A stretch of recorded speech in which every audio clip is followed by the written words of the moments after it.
Ronaldo, j'ai une question. As-tu déjà acheté du Dogecoin? Bonne question. Non, je suis plus Binance, BNB, CZ. Je trouve vraiment ce mec très charismatique. Je sais pas si tu connais.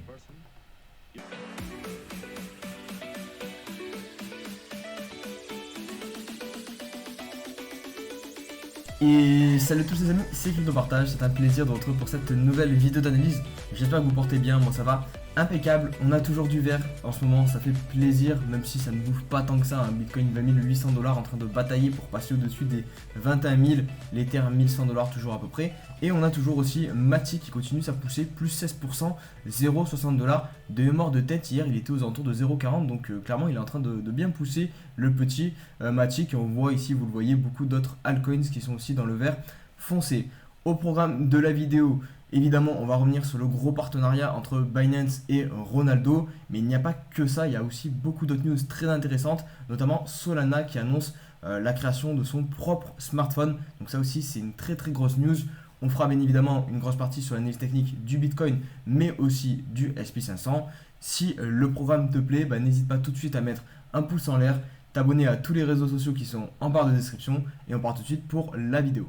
Et on débute avec le point classique sur le Fear and Greed, niveau 11 aujourd'hui, donc pas d'évolution comparé à hier, ce qui peut s'entendre vu que le prix du Bitcoin n'a pas tant évolué que ça.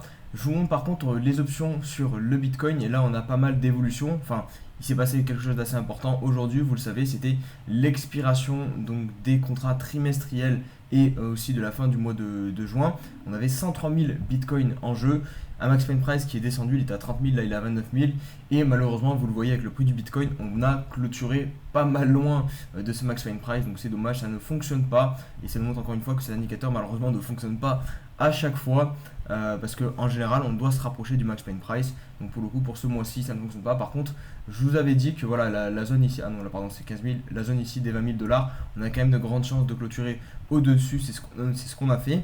Maintenant on va regarder les options pour le 29 juillet, donc la fin du prochain mois. Il y a quand même 41 000 bitcoins en jeu, c'est quand même pas mal pour un seul mois parce que là il n'y a pas les clôtures trimestrielles en plus dedans. On a le max pain à 25 000 dollars, donc c'est plutôt positif, il est au-dessus de nos têtes. Donc on verra si, si ce mois-ci on se rapproche vraiment de ce max pain. Encore une fois, c'est à vous d'ailleurs d'en prendre en considération. Il faudrait faire une petite étude statistique.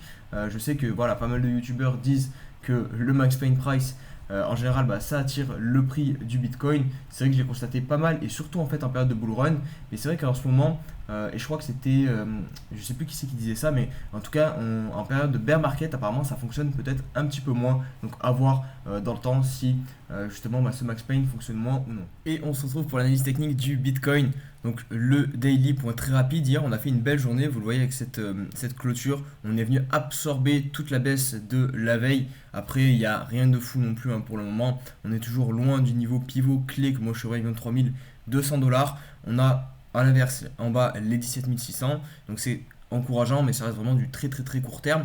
Je vous remonte rapidement au niveau des bandes de Bollinger aussi. On travaille la bande de Bollinger basse, et regardez ce qu'on est en train de faire. On est en train de s'éloigner de cette bande de Bollinger, et souvent j'ai remarqué que voilà, quand on commence à s'éloigner, qu'on travaille trop longtemps, que ce soit la bande de Bollinger basse ou la bande de Bollinger haute, très régulièrement on va venir rechercher la borne du milieu. C'est celle qui est en orange et qui globalement correspond à l'EMA 21. Ici vous voyez, elles sont quasiment au même niveau, donc ça rajoute encore en fait un point en plus qui va converger vers cette zone des 0,382 de Fibonacci et la résistance des 23 200 dollars. Attention cependant, au niveau du plus court terme, on constate que pour le moment, toujours cette vendeuse zone ici sur le 4 heures fait effet. Je vous ai mis ici le petit marteau parce que regardez aussi cette oblique qui est pas mal pertinente, je trouve. On a 3 points de contact ici, et là donc hier on a effectué le 4e point de contact en plus de ça dans la vendeuse zone qui a été pour l'instant à chaque fois très très bien défendue. Ici vous avez une englobante qui expulse le cours directement de la vendeuse zone, et ici vous voyez vous avez une mèche, et hop on n'arrive pas à clôturer à l'intérieur. Donc pour le moment, clairement, les vendeurs défendent en fait tout simplement la zone de rechargement de tout ce mouvement. Hop, vous prenez ce mouvement, et ici c'est la box de rechargement. En gros, les vendeurs qui se protègent de faire un nouveau top ici, et aussi du coup du 0,382 de Fibonacci, pour l'instant arrivent très très bien à défendre leur zone. Donc attention à ne pas repasser aussi trop rapidement, parce que pour le coup, même si sur le journalier je vous dis qu'il y a des zones qui convergent beaucoup plus haut, pour l'instant, c'est quand même les vendeurs qui ont la main et les probabilités sont toujours dans le fait de venir chercher en dessous des 17 600 $. On a juste eu un tout petit retournement de tendance sur le 4 heures. Je vais vous mettre les droites. Voilà le W. Pour l'instant, on maintient les points bas. On a clairement un support qui s'est créé ici à 20 000 $ sur le premier arrêt.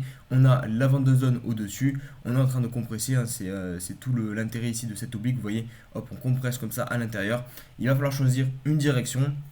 On verra bien de quel côté on part. Mais vu que le journalier reste baissier, je ne vous cache pas qu'en théorie, on devrait quand même plus partir vers le bas pour un retour minimum sur la zone acheteuse qui est entre 19 200 $ et 18 300 $. Sinon, j'attire votre attention sur le SP500 puisque nous sommes le vendredi, donc on va voir la clôture des professionnels ce soir. Et regardez, on est en train de pousser à la hausse sur le SP500 et de récupérer petit à petit le niveau des 3800 $.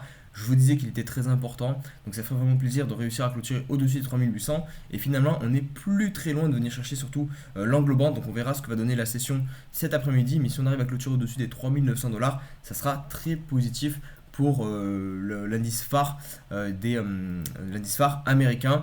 Donc voilà, je vous montre aussi rapidement le journalier pour vous montrer que ici nous sommes aussi en train de faire quelque chose de positif. Pour l'instant, on n'a pas clôturé au-dessus de cette grosse bougie baissière, mais si jamais aujourd'hui vous le voyez, on réussit à clôturer, on peut même englober les mèches au-dessus de tout ça, on aura piégé pas mal de vendeurs sur le court terme. Alors attention, on va pas s'enflammer. Pour l'instant, ce n'est que du rebond technique malheureusement, puisqu'il n'y a pas de creux, il n'y a rien du tout, c'est juste voilà un petit rebond sur le court terme, mais ça reste quand même encourageant. Donc clairement, au minimum, on va espérer une clôture daily au-dessus des 3800 $. Voilà, ça je vous l'ai dit, pour l'instant on ne l'a pas fait. Et pour l'hebdomadaire, si on pourrait avoir une clôture au-dessus ici des 3900 $, ça serait vraiment très très positif. Et on passe sur les news, on va commencer avec la plus grosse, c'est Ronaldo, je pense qu'elle n'a pas dû vous échapper, qui s'associe à Binance avec un partenariat d'exclusivité. Je vais vous mettre la petite vidéo d'annonce juste après, je vous fais le petit brief là rapidement. Donc c'est un partenariat exclusif avec la star du football et même la star en termes de sportif la plus connue au monde actuellement. C'est la personne la plus suivie sur les réseaux sociaux et notamment sur Instagram avec plus de 500 millions de personnes qui regardent et partagent son contenu au quotidien. Donc clairement en termes de communication, là Binance frappe vraiment un très très gros coup. Clairement, voilà, Ronaldo annonce, vous allez voir tout à l'heure dans la petite vidéo, qu'il souhaite bouleverser le marché des NFT tout en emmenant l'univers du football à un autre niveau de partage grâce aux NFT. C'est un partenariat, donc comme je vous disais, exclusif qui va s'attendre sur au minimum 3 années et qui va permettre aux fans de football de découvrir l'écosystème du Web 3 par le biais de campagnes mondiales de NFT. Concrètement, le Kentucky Ballon d'Or devrait offrir les droits de son image pour la création de plusieurs collections NFT à son effigie. Donc clairement, Binance fera vraiment un très très gros coup en termes de com. Et même pour nous, plus généralement dans la crypto, ça va être bénéfique je pense, puisque voilà, ça a touché peut-être des personnes qui ne sont pas encore vraiment investies à fond sur tout cet écosystème. Donc vraiment bravo Binance. Pendant que la concurrence est en train de licencier ses employés, elle reprend la com. Par contre attention, on les loupera pas si jamais derrière on voit des licenciements de ses employés parce que voilà, on a payé trop cher Ronaldo. Il faudra faire le petit rappel à Sisi parce qu'il a bien fait le malin avec les autres exchanges. I'm delighted to announce my partnership with Binance. Together, we are going to change NFT game and take football to the next level. And this is just the beginning. On a aussi eu une autre grosse annonce, c'est du côté de chez Solana qui viennent d'annoncer qu'ils allaient proposer un kit de développement pour les applications mobiles orientées sur le Web3, donc il s'appelle Saga. Alors je vous montre directement le site internet. Hop, donc voilà, ça va être un kit clairement de développement orienté pour pouvoir créer des applications sur les mobiles. Et il me semble, si je ne dis pas de bêtises, qu'ils vont aussi lancer leur propre mobile qui s'appelle du coup Saga. Je veux vraiment pas dire de bêtises, mais il me semble vraiment que j'ai compris ça. Le kit de développement, c'est une certitude. Et il me semble aussi qu'il y a un portable en plus que vous allez pouvoir commander. Donc, vous voyez ici, vous pouvez le précommander. Donc clairement, très intéressant de voir ce nouveau développement de Solana. Alors pour la petite blague, voilà, sur Twitter, j'ai mis « J'espère que le téléphone ne va pas s'arrêter toutes les semaines, un peu comme leur blockchain. » Mais sinon, on peut que être, je pense, satisfait de voir tous ces gens se motiver et développer de nouveaux produits orientés Web3.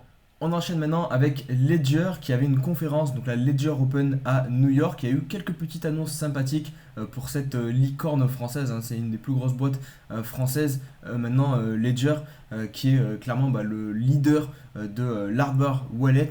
Donc ce qui va permettre de stocker votre crypto en toute sécurité, en tout cas en augmentant grandement la sécurité.